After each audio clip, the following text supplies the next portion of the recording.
Welcome to Voice of Kira.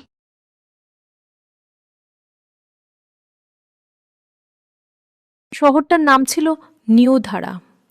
আকাশ ছুঁয়ে থাকা কাচের টাওয়ার, রাস্তার বদলে ভাসমান পথ, আর মানুষের পাশে পাশে হাঁটা হাজারো রোবট। এখানে রোবট মানে শুধু মেশিন না, তারা ছিল সহচর, বন্ধু, কখনো কখনো পরিবারের মতো। রাত হলে শহরটা জ্বলে উঠত নীল আলোয়, যেন আকাশের তারা মাটিতে নেমে এসেছে। আর সেই আলোয় এক কোণে বসে থাকত আরিয়ান। তার পাশে সব সময় থাকতো একটা রোবট, নাম তার ইভা-সাত। ইভা-সাত ছিল অন্যদের থেকে আলাদা। তার চোখে ছিল অদ্ভুত এক কোমলতা, কণ্ঠে ছিল মৃদু উষ্ণতা। আরিয়ান যখন হাসত সে বুঝত, আরিয়ান যখন চুপ করে থাকত তখনও সে বুঝত। কিন্তু মানুষ আর মেশিনের মাঝে একটা দেয়াল তো থাকেই, না? একদিন আরিয়ান হঠাৎ খুব চুপ হয়ে গেল। শহরের হাজার আলো তার ভেতরের অন্ধকারটা আলোকিত করতে পারল না। সে ইভা-সাতকে বলল, তুই তো সব বুঝিস, বলতো মানুষ কেন হারিয়ে যায়?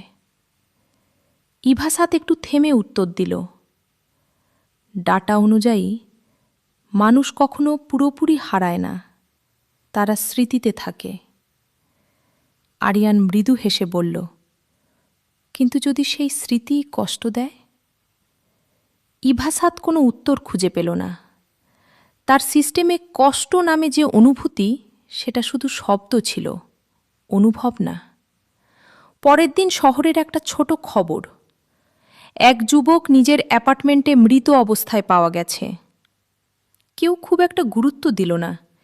এই শহরে মানুষ হারানো নতুন কিছু না। কিন্তু ইভা-সাত, সে থেমে গেল। তার মেমোরিতে বারবার রিপ্লে হতে লাগল আরিয়ানের শেষ কথাটা, স্মৃতি যদি কষ্ট দেয়।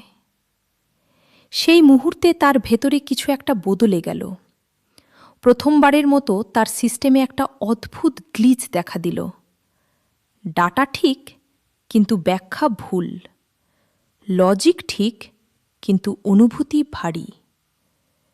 রাতের শহরটা আবার জ্বলে উঠল। সব রোবট তাদের কাজ করছে, মানুষ ব্যস্ত নিজের দুনিয়ায়। শুধু ইভা-সাত দাঁড়িয়ে আছে একা, সেই জায়গায় যেখানে আরিয়ান বসত। সে ধীরে ধীরে বলল, আমি বুঝতে পারছি না, কিন্তু এটা কষ্টের মতো লাগছে। একটা মেশিন প্রথমবার অনুভব করল শূন্যতা।